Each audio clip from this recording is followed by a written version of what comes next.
So I'll let you guys start. So depending on who you ask or who you talk to, tomorrow is or is not a rivalry game. Well, I know everybody's going to take what Barry said and they're going to run with it.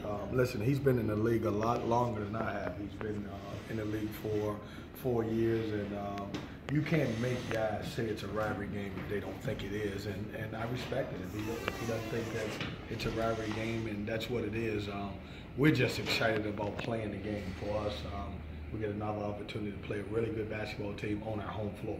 Do you like another player giving your team a little bit of extra fire with a comment like that? I'm not even sure that our guys even know it, and I'm being really honest when I tell you that. Our guys are locked into the moment. I'm not even sure that they read that. Obviously, I know a lot of you guys have printed it. We won't talk about it as a team. Whether he said it's a rivalry game or not, we still have to play the game. Amir and Markel worked the pick and roll to perfection against them the last time. What made that so successful? Well, I thought we did a good job of coming off the screens, and Amir did a great job of rim running. We made the right decisions anytime with our offense because we have so many moving parts. We got guys that are rim running, guys are coming off the screen, and guys that are lifting out of the corner. It's important that you hit the right guy, and obviously we took whatever the defense gave us. When you reviewed the film from Wednesday night Blacksburg, what did you see on the defense? I mean, same thing we talked about after the game. We didn't do a great job of guarding one guy. I mean, he was really good. He did a great job. He drove us all night. Pretty much the same thing that I saw live. The only problem, I had to watch it again. Obviously, Carolina coming into this game, on a lot of momentum, obviously beating Duke. Do you guys think about that or assess that or kind of tell the guys, hey, they're going to come in, you're confident, you got to play the game? No, I mean, listen, it's the ACC, and I've learned this in the 11 games that we played. It doesn't matter, the team that you're playing, if they're coming off a win or a loss. It's going to be a tough game. I mean, obviously they're a very good basketball team. It's been a very good program for many, many years, and we've got our hands full. Coach, going off along that with your style of play and the fact that they're coming off such a high emotion game, you've been parts of those games as a coach, do you think that maybe gives you an advantage? Maybe they're a little bit tired or mentally worn down? No, I don't think so. I think when you get into February, it's certain teams that are playing meaningful basketball and certain teams that are not. They have an opportunity. I don't think the game last night will have any bearing on this game. They're professionals. Roy does a great job with his team. They'll be prepared to play. What did you like best about what your team did at Chapel Hill as far as the way they played? I thought we got out in transition. I thought we really moved the basketball. I thought we were aggressive. We did a great job of sharing the basketball. If you look at that game, I thought we shared the basketball. That was one of our best games as far as sharing the basketball and getting everybody involved in it. And obviously, we took great shots and we made them. Coach, another double-digit assist game for Markel there. How has he been putting pressure on the defenses with just the way he's able to distribute like that? Well, I mean, he's playing with a purpose. And obviously, assist is one of our winner stats. And he's doing a great job of obviously sharing the basketball. He embraces it. He actually loves to pass the basketball. When you got a guy who's a willing passer and loves to do it, that's always good for your team. I equate that to having a guy who just loves to rebound the basketball. Those type of guys really help you win games. He's playing well. I don't want to take it for granted because when you look at it, 4 games in a row with double digits assists, that's pretty special. Do you believe in the quote-unquote state championship? Because if you were to win on Saturday, it's pretty much unlocked from there. I don't. It's not high school. It's not a state championship. I mean, obviously, listen, there's still, you got to realize this, that, even wins or losses, you still have the ACC tournament. And certainly you can meet Wake, you can meet Duke, you can meet North Carolina in the ACC tournament. So I absolutely do not believe in a state championship. I believe in playing the next game and putting these guys in the best situation to succeed. Looking back for... We did a lot of film work yesterday. Didn't get on the court. It was important. Obviously, we didn't get back. I don't even think we got back until about 1:45, 2 o'clock from that long trip, and we did a lot of film work. How did you see the guys with their reactions to what happened Wednesday night and wanted to fix that? Well, I think they didn't like the way they play. We're turning the corner, in my opinion, as a program because it bothers us when we don't play well.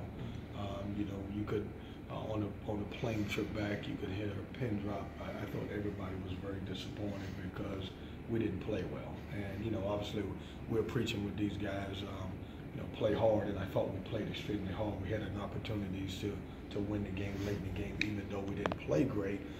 But I think they're bothered by the loss.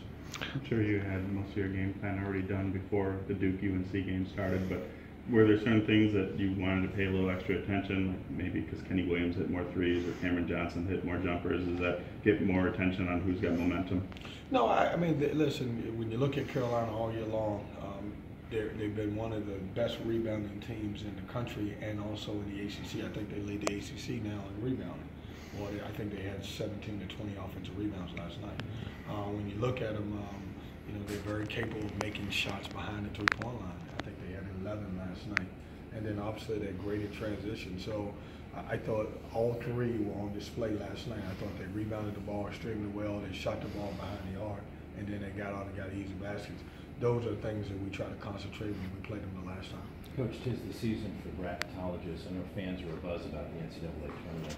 Are you guys cognizant? Do you talk about how big another win like this may be if you're able to pull this off? I don't, because I don't have that type of team. You know, I think if I get ahead of these guys and we talk about NCAA and how important the game is, I think it'll spook them. You know, we're a program that's coming off of 2 years ago 5 wins and last year 4 wins, and we really literally just talk about the next opponent. We haven't. I'm not one of those coaches that'll put up the standings on the board and talk about how important we have to have it. I think you can get to where you want to be by trying to win the next game.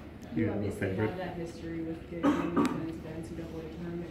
Do you look at how you were able to do that and say my tried and method of not putting those standings up works, and here's why? Yeah, it was a little different at Wilmington because I had a veteran team, and I also knew at Wilmington that obviously we had to win the tournament to go. When you look at any mid-major program, in order to, I went into the last game at Wilmington. We had won 28 games, and we were going to play Charleston in the championship game.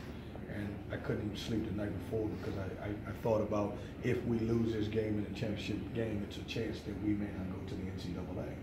And so that's pressure. When you're talking about pressure, knowing that you have a great season and the last game that you play in the championship of your tournament, you don't win it, you might go to the NIT. With us, this group, I don't have a veteran group. I don't have guys who have played in the NCAA tournament other than Al, and then you look at the freshman year with Malik and Leonard. The rest of the guys, it's new to them, so we don't even get into that conversation. Looking back for I don't. No, I don't. no Joey Brackets. No, Jerry Crum. I think all of those guys get paid to do a great job, and you know, at the end of the day, you know, that's what they do. But I don't have one. I honestly, I don't follow it as much as people would think. You know, a lot of times people will tell me, you know, where you're, what seed you are, but none of that matters now. It's a lot of basketball to be played. Last question. looking back for Al and the incredible performance he had in Chapel Hill against a Carolina team that kind of struggles to defend the three, how important is he going to be for you guys in this game? Well, I think he's important. I think every guy that we have on our team is important, especially the guys who make shots behind the arc. Braxton Beverly would also be important. Sam Hunt will be important, and also Al. What we have to be careful for is that we created good shots. And that's what I want to do tomorrow. I want to make sure that the shots that we take behind the arc are good shots. I've always said this, every game, even though you play a team twice, it'll be a different game. In what way, I don't know that. But, you know, it may be different shots that's available than there was at Chapel Hill. Thanks, guys. Thanks, Coach.